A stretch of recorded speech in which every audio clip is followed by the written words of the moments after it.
Last year, we got a chance to do a European tour of 15 countries. Estonia, Germany, Norway, Belgium, the Netherlands, UK. We're just bouncing around all over the place. And then we wound up on the other side of the world.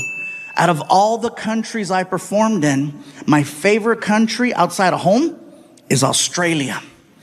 And I'll tell you why. Australia, much like us in America, has its list of priorities. You know what's not on their list? Political correctness. They do not care about your feelings. It's like a country full of Daves. Believe it or not, it's very refreshing to be around such a large group of people who speak their minds so freely. And if you know that before you go there, you're gonna have an amazing time. But if you don't know that and you show up, it is a culture shock and a half, because I showed up and I didn't know. Everybody says you got to see the beaches, and I went to the beach. I had people coming up to me. Hey, somebody help me get him back in the water. Yeah, right there, big fella. Look at you right there. Oh, look, he's moving. Oh, he's crying. I bet it tastes like gravy.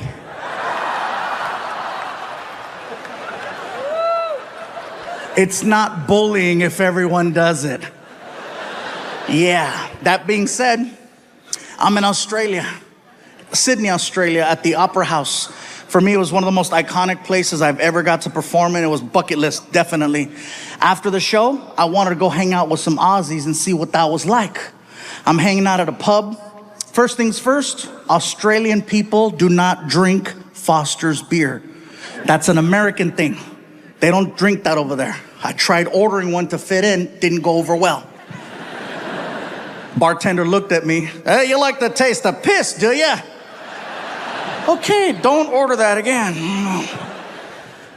So I'm hanging out with these two Aussies, and we're drinking a rum called Bundaberg. At first glance, it looks like a Coca-Cola bottle because there's a polar bear on the front. And then you drink it, and you're like, that's not Coke. As we're talking, a third Australian joined the conversation, and he sounded a little bit different from the other two. He had more of a raspy voice, more like, all right, yeah, mate, yeah, all right. He sounded like a drunk pirate underwater. These two guys didn't like him, so they called him a name and they left, and now it's just me and drunk pirate. We're talking about life in America, life in Australia, talking about our differences. He tells me that he's a professional knife maker. He's showing me how it's done. He's showing me pictures. We wind up polishing off 3 bottles of this rum. And drunk wasn't even the right word to describe our level. My tour manager, Ryan, he comes up to me and he says, Gabe, time to go. And I look at Ryan and I'm like, but Ryan, I just made a friend. And he makes knives, and they're pretty. My tour manager always knows how to talk to me no matter what condition I'm in. If I'm drunk, he knows better than to talk to me like I'm an adult. He talks to me like I'm 2. He looks at me and he says, hey, buddy, you hungry?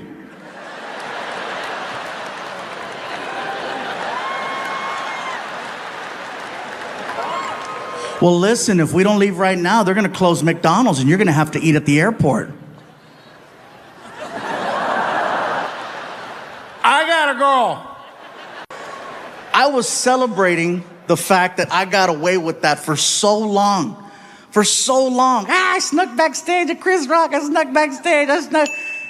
Until karma showed up one day in the form of the most extreme fan I have ever had in 20 years of me being a comedian. I had someone who not only made it backstage, this person paid to get into my dressing room. Okay? Yeah, he didn't pay me, by the way. He didn't pay me. I'm an honest hoe. Okay? I made no money that day, all right? Yeah, if I would have gotten paid, you wouldn't be hearing this story. Here's the thing. I walk into my dressing room from the bathroom. I just finished showering up and I'm in a towel. I walk into the room, come to find out later that this man was a very wealthy businessman in the community, okay? And when I walked into the room, he's wearing a very, very nice suit. So when I saw the suit, I didn't give it a second thought because he looked professional. I thought maybe he was the general manager of the building, one of the concert promoters. He could have been someone's agent. So when I walked in the room in my towel, like, can I help you?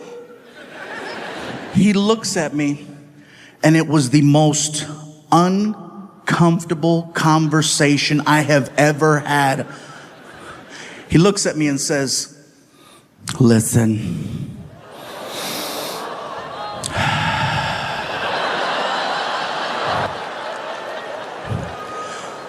I am not here to waste any of your time. Fluffy, I am prepared to take care of you. I will give you a new Lexus and an allowance that's more than what you make as a comedian. Leave with me.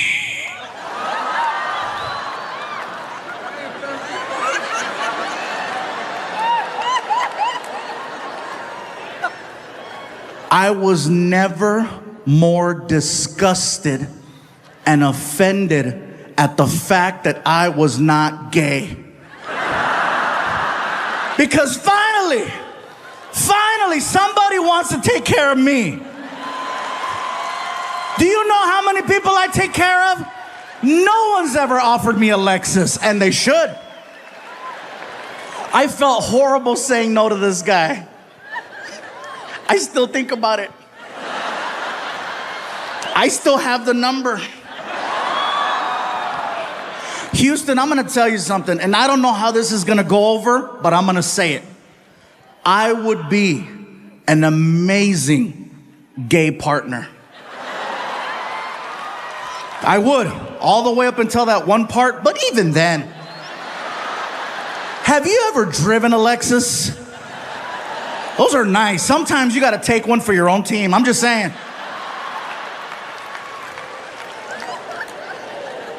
Now, in all seriousness, not to be funny, not to be disrespectful, let me tell you the reason why I would be an amazing gay partner. The level of communication between two men is so high, I might actually get an answer. There might be clarity and understanding. I might hear a yes. I might hear a no. Do you know how many relationships I have been in where I still don't know the outcome to certain conversations? Very simple yes or no questions. That's what I would do. Something as simple as, baby, you hungry? Well, I haven't eaten yet, so I probably should eat something, but I'm not feeling it right now. But if I don't eat right now, you know how I'm gonna get later. So I guess it's probably a good idea if I start eating right now. But it really depends on the options. What do you think? Ah!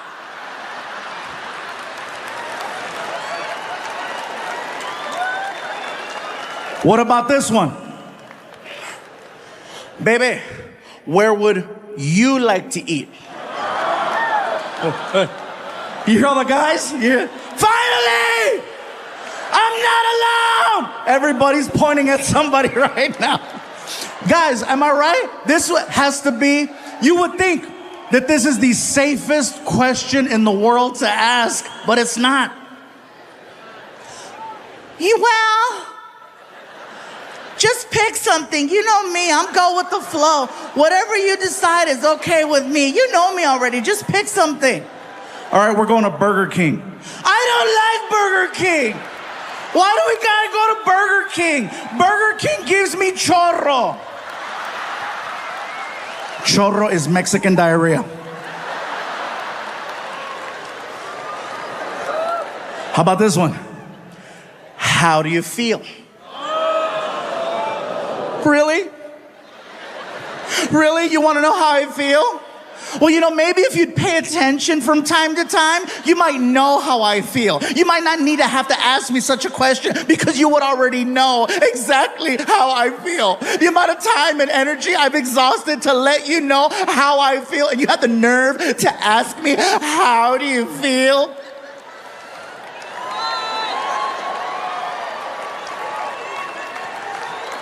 Now imagine the exact same conversation between me and Mr. Lexus. Do you know how efficient that conversation would be? Hey, bro, you hungry? Thought you'd never ask. What do you want to eat? Whatever you want to eat.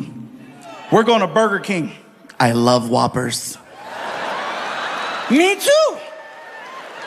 We go to Burger King and we tear it up. We get back home and I ask him, hey, how do you feel? Horny. Me too. How do you want to do this? Heads or tails? It would be efficient.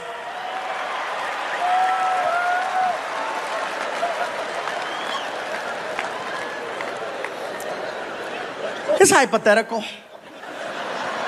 But believe me, I still think about it, Especially whenever I get into fights with my girl and she says something like, oh, you think you can do better? Oh, I know I could have a Lexus. Getting back into the swing of things, we have definitely come a long way from 2020. The fact that we're in a sold-out stadium, elbow to elbow, ready to laugh, have fun. We've come a long way. 2020, you guys, I got to just thank my dogs. I got to thank my dogs because my dogs kept me sane. They kept me happy. They kept me focused. Because I was so depressed. I was sad. I didn't know what to make of things. Do we have any dog owners? Yeah? See, dog owners, you know what's up. No other animal in the world will give you 100% like a dog. What, cat? No. I'm sorry. No disrespect to cats or cat owners. But cat owners, you know as well as I do. Your cats, because I know you got more than one. Your cats look at you like you live in their house. You walk in, you try to scold them for something. And then when you try to talk to them, they turn their back on you and show you their butthole. And you're staring, you're like, oh my God, it's so dark. Only a dog will give you 100% of itself. That's why they get so sad when they know you're about to leave, and why they get so happy when you come home. You are literally everything they've been looking forward to. And now you're back! I know for a fact, nothing on this planet loves me more than my dogs. I said this last night and someone said, what about your son? I said, nothing loves me more. I could leave my dressing room for 1 minute or 1 hour. When I come back, the reaction is the same. It is the greatest moment ever, every single time. Oh yeah. My dog Vinny will jump off the couch and run towards me top speed. And then when he gets to me, he jumps up and down. And he makes a sound like a... You can almost hear, where were you? Where were you? Where were you? And he pees everywhere. I used to get upset that he would do that, but then I thought about it. My dog loves me so much, he cannot control his own bodily functions. That's why when I would go home, I would immediately pick him up before anything. And then my girlfriend would get mad. How come you don't come to me first? I said, because the dog loves me more. How do you know I don't love you more? I said, I don't see a puddle. Nita, dry. Yeah, she didn't like that. Sorry. But yeah, these dogs, man, let me tell you. And I apologize if I'm kind of stuttering or I'm not as focused right now. I have never been distracted by a blimp with my face on it.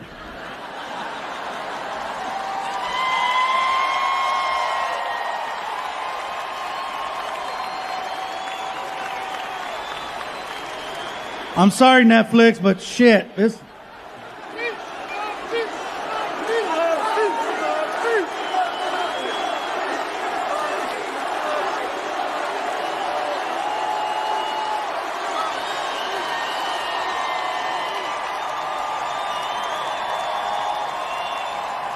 This is like a birthday and Christmas and the Super Bowl and the World Series and losing my virginity all at the same time.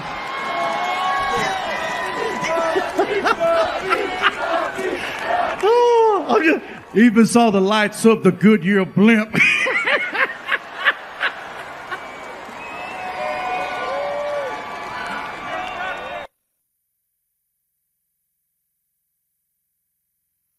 We were in Mumbai, Bangalore, and Delhi. Okay, these three places is where we went to perform. Mumbai and Bangalore, the shows went over very, very well. Okay, there were about 1,500 to 2,000 people, which is amazing for a few going over there. I was like excited, yes. And then we get to Delhi. And when we got to Delhi, you guys, it got a little crazy. Martin walks out on stage and the crowd recognized him. And they started chanting, Martin! Anytime I hear that, I'm like, they know him, it's gonna be a good show. So Martin starts cracking jokes. The crowd starts laughing. He's cracking more jokes. The crowd keeps laughing. All of a sudden, I hear this.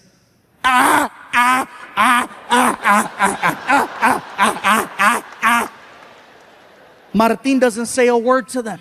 He gets off stage, next comedian comes out, and then Martin comes over to me and he says, bro, I don't know what's going on, man. I don't know what's going on out there. There's these three guys in the front row. They're laughing like Klingons from Star Trek. I'm not gonna address them. I'm gonna save them for you. I was like, oh, thank you. So then Martin goes back out there on stage and he introduces me. Ladies and gentlemen, Gabriel Iglesias. And then I run out on stage and the crowd started chanting, Fluffy, Fluffy. And I was like, whoa, what's up, Delhi? And I start cracking jokes, start getting laughs, start cracking more jokes, start getting more laughs. And then it happened.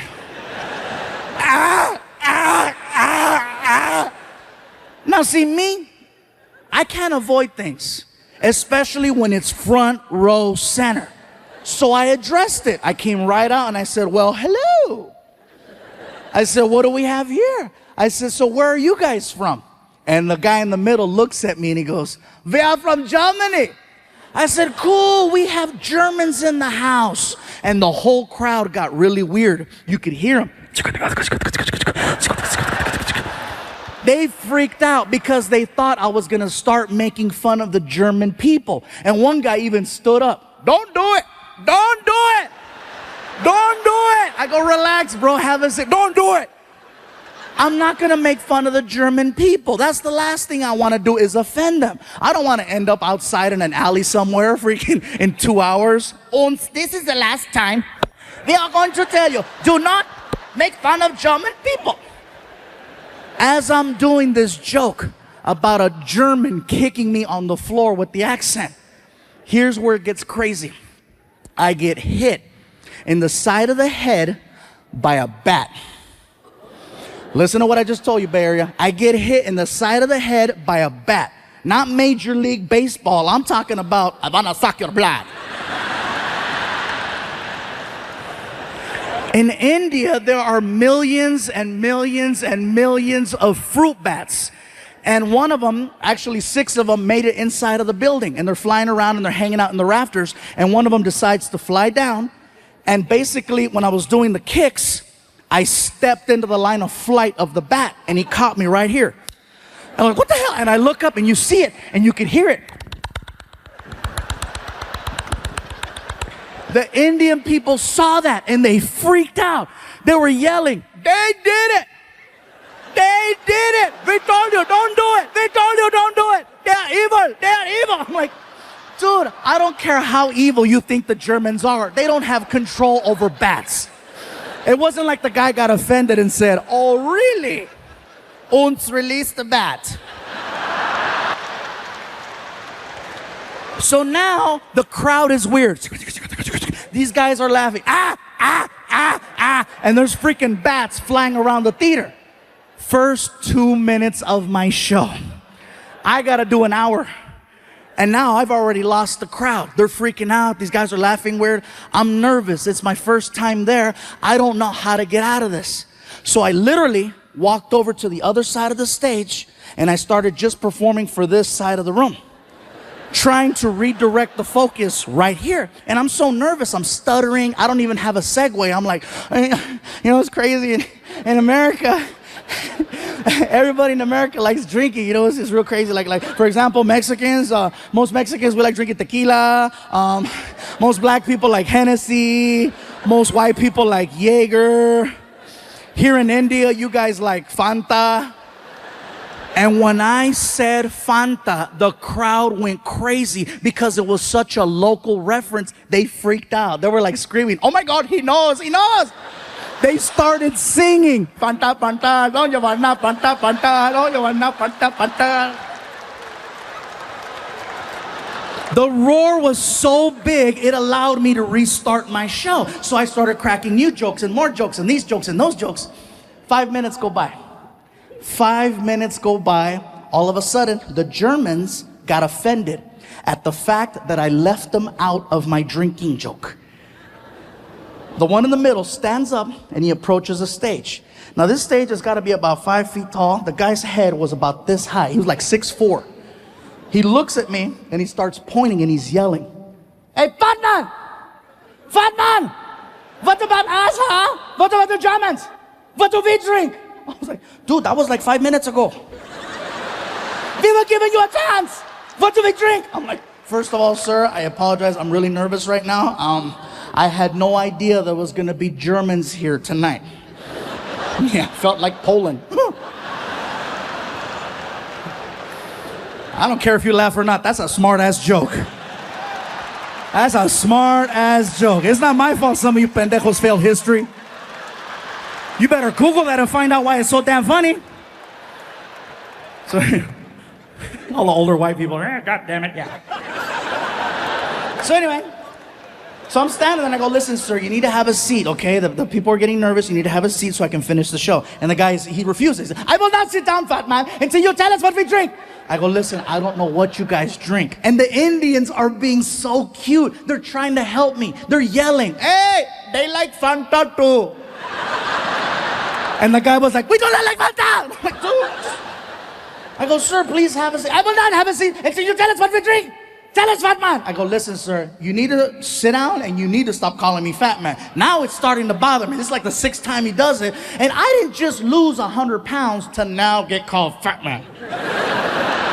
So I go, "Sir, if you don't have a seat, we're gonna have a problem, especially if you call me fat man again." And he freaking did it. "What are you gonna do, fat man? What do we drink?" Even Martin, who's behind the curtain, knew. He knows when I'm at that point where I've crossed over. I can hear him in the back. "Don't do it." Too late, Fluffy's pissed. So I said, "You want to know what you drink? Tell me." Don't ask me where this came from. I got right in his face and I said, "Blood of Jews."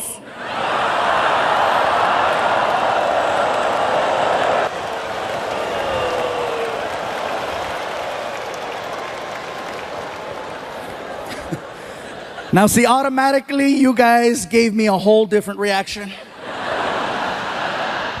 In Delhi, that was probably the most shocking thing ever said on that stage. So shocking that 2,000 people at the exact same time got so quiet, you guys, so quiet. You could hear everyone's ass just...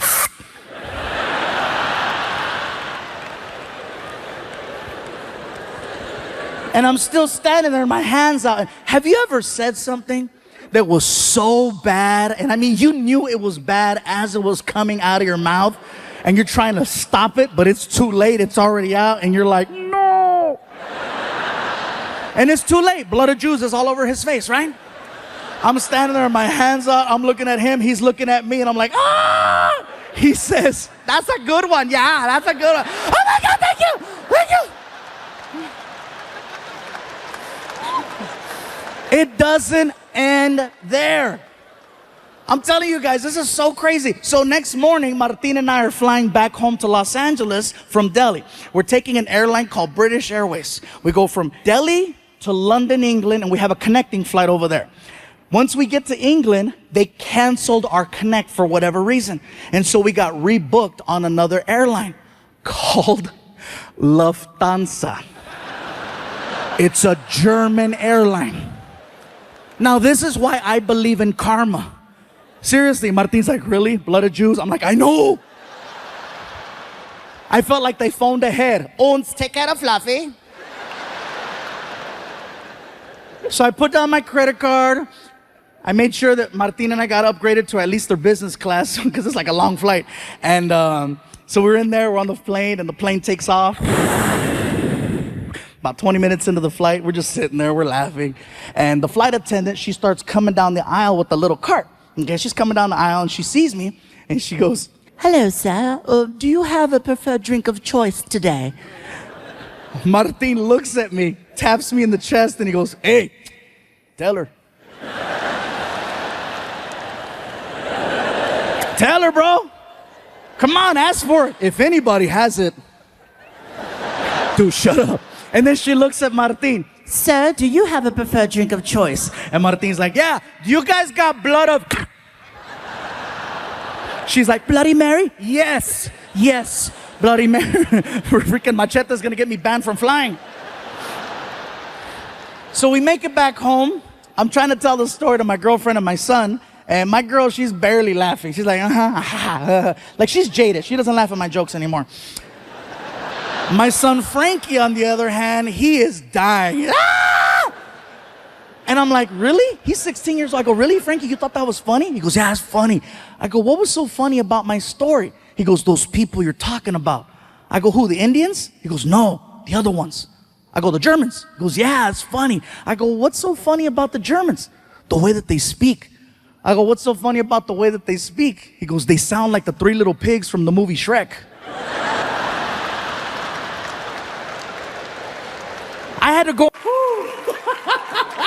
I am super excited, you guys. Let me tell you, this is our 19th year coming to Chicago, okay? 19 years. The first time I came here, I got a chance to meet some people, and they says, "You know what, Gabriel, have you ever been here? Have you ever been to Chicago?" Like, "No, it's my first time." They said, "Well, you know, we'd like to take you out to eat if you're down." And I'm like, "Well, hello. I am very down." They took me to a restaurant called Portillo's.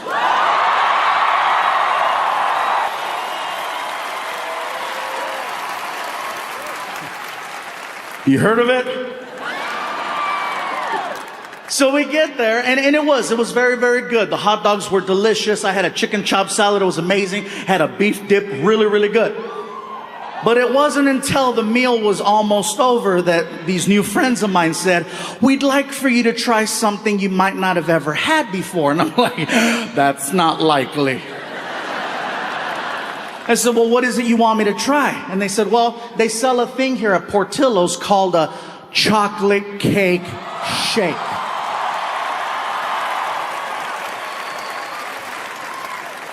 I said, "You had me at chocolate." They said, "Well, you got to go up to the special window and you got to order it from the lady." So I'm like, "Okay, cool." So I get up and I walk over to the lady and she's like, "Can I help you?" I say, "Yes, my friends are telling me that I need to try this thing called a chocolate cake shake." "Okay, what size would you like?" "How good is it?" "You want a large." "All right. Can I please have a large chocolate cake shake?" "No problem." There I pay. And she turns around. She turns around and she walks over to this little refrigerator that's on the counter. And she opens it up and she pulls out a piece of chocolate cake. And I'm thinking to myself, she must misunderstood what I said. I didn't ask for a piece of chocolate cake. I asked for a chocolate cake shake. She must have heard what I was thinking because she's walking by and she's like, "It's gonna happen."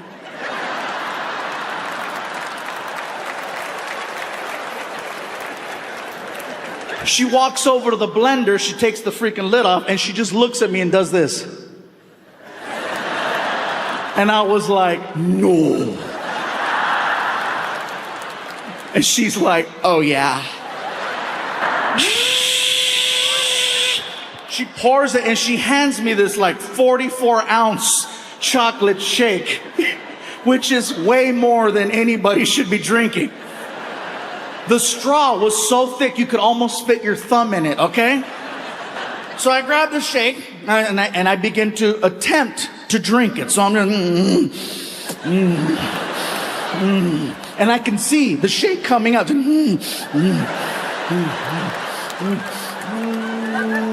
And it hit, and then all of a sudden, woo!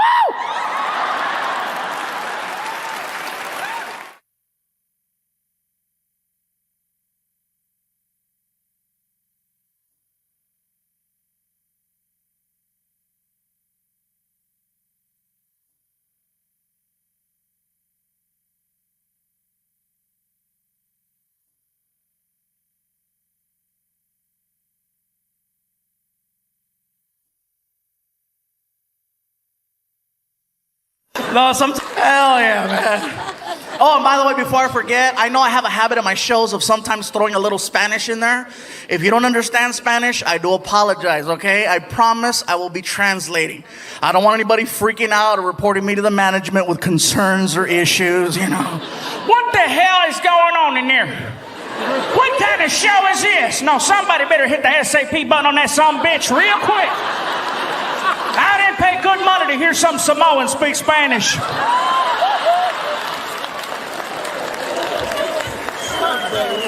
I'm not Samoan, I'm fluffy. I didn't know why the guy thought I was Samoan, you know? And I've had this happen a couple times where people go, "Are you Hawaiian?" I'm like, no. No, not just a shirt. I thought it was just a shirt, but no, how could it just be a shirt? Just because you wear a freaking sombrero, that doesn't make you Mexican. I see white people, Cinco de Mayo, wearing a sarape, walking a donkey with a sombrero. You don't look at them and go, "Hola, amigo." No, you're like, "Hey, Ted. Hi." You know, and he's walking around, "Hola, come on. Come on, stupid donkey. Donkey, come on." I don't get it, man. I'm just trying to do my thing. But it's funny, though. I didn't know why the guy thought I was Hawaiian until I actually went to Hawaii. I found out that Hawaiian people actually look like swollen Mexicans. They do. I got off the plane. I looked around. I was like, "Oh, my God, my family." Even they were like, "Aloha, brother. Lo que le, malo, malo." Orale.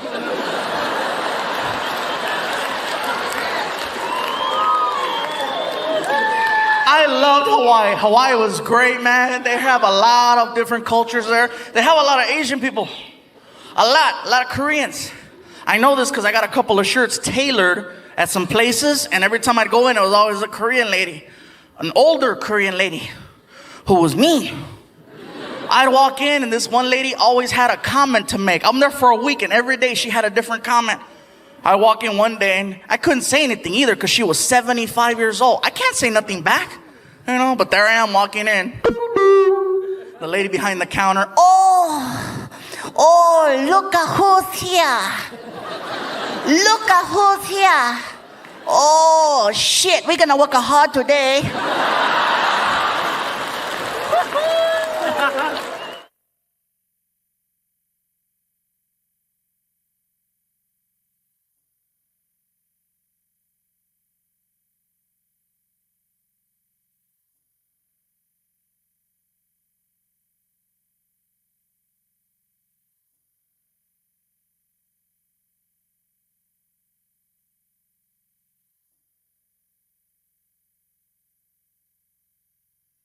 But every now and then I go out and I wanna meet people. I wanna see cool things. And for example, comedy.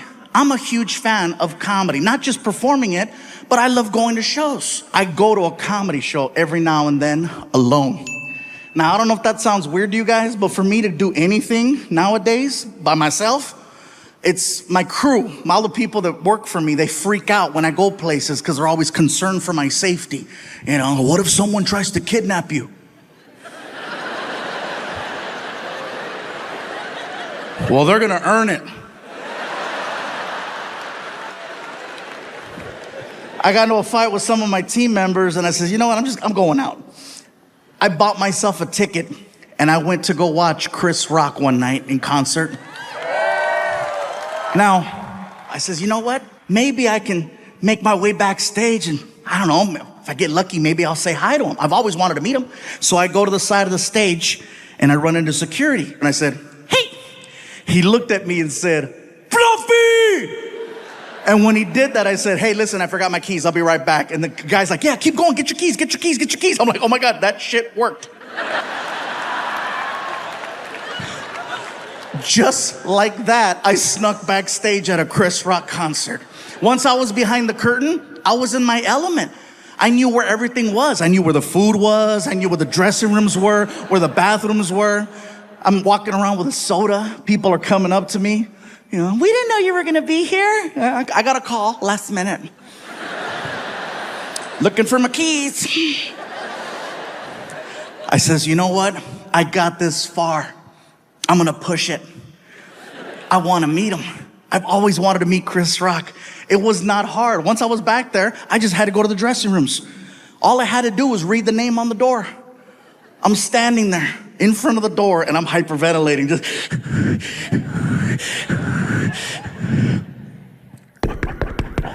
the door opens up and there's this man in there, this bodyguard who's just massive. I'm a big guy, but damn, dude was huge.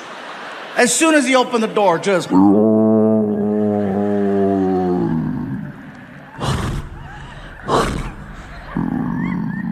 welcome to Jurassic. Big!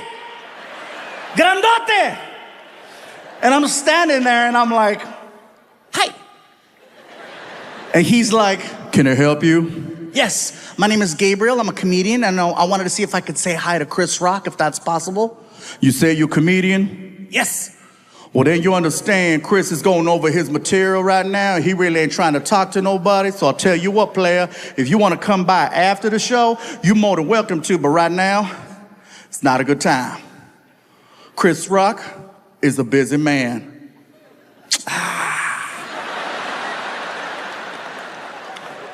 Can I wave? Excuse me? Can I wave? What you mean? Can I wave at Chris? I don't have to come in. Can I wave? Chris Rock is in the room. He can hear the stupid conversation that's taking place. I know this because I can hear Chris Rock in the background. What's going on? Who's at the door? Move out the way. Yo, Chris, I got this, man. I got this. Move. All right. And the guy stands to the side, and now I'm looking at Chris Rock. And he recognized me. And it freaked me out. Oh yeah, it freaked me out. He's like, ah, shit.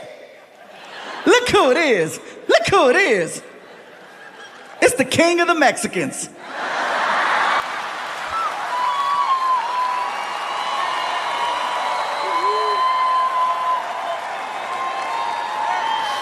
Chris Rock called me the king of the Mexicans. For the rest of the show, everyone referred to me as El Chapo.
I want to let you all know right now that there are things about me that you don't know that you're going to find out sooner than later. So basically what I'm trying to do at this moment is do what my lawyer said and get ahead of it. I offended someone whose name I should have never brought up. I offended a professional fighter. His name is Canelo.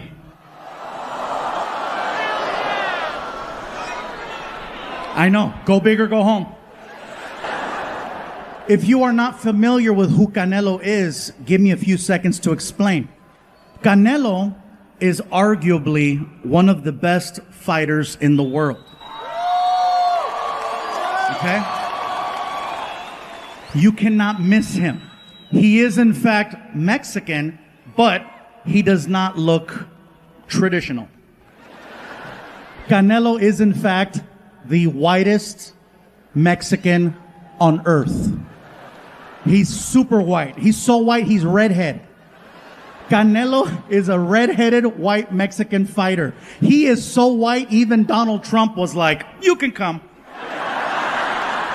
Super white. But then he opens his mouth and you realize, oh, Canelo, he's not local. So here's how I got in trouble. A comedy friend of mine by the name of Ron White reached out to me. And Ron White invited me to be part of his Tribute to the Troops comedy show for the Nashville Network. And I told Ron, I said, Ron, I'd love to do the show. Anything for the troops, let's do this. So the show taped in Vegas. And it's a couple other comics plus myself. And Ron White's the host. He brings me up on stage and I figure I'm only doing 10 minutes, okay? I might as well just do references to Las Vegas since everybody knows Vegas. So I started talking about boxing. And then I brought up Canelo. And here's where I got in trouble. I said, Canelo is my favorite fighter of all time. I just wish... And it was all downhill after that. I said, I just wish he would not do interviews in English because English is not his strong language. And if you're a professional hear me out. If you're a professional fighter, you need to sound confident, engaged, threatening, aggressive, on point, in your face. And in Spanish, he does. In English, not so much. In Spanish, he's a killer. In Spanish, the reporter, the announcer comes out. Aquí estamos con Canelo Alvarez que se va a pelear contra Floyd Money Mayweather este fin de semana en pay-per-view en el MGM Grand en Las Vegas, Nevada. I know some of you heard that right now and you're like, oh my God, I think I understand Spanish. Because you do. So then the reporter will look at Canelo and ask him about the fight. Canelo, ¿qué vas a hacer en tu pelea? Canelo takes the microphone. He's a man of few words, but he's on point. He looks at the camera and he's like, pues mira, lo pegar así, va a pegar el piso. Sas. Así mero, no se lo pierde ese fin de semana en el MGM Grand, Las Vegas, Nevada. Canelo Alvarez contra Floyd Money Mayweather. No se lo pierda. Same exact interview. English.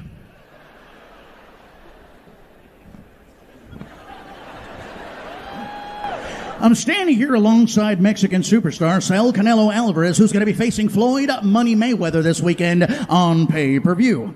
Canelo, what is your strategy and your plan of attack going into this weekend's fight against such a technical opponent, if you will? A man who has single-handedly redefined the sport of boxing. What is your plan of attack going into the fight?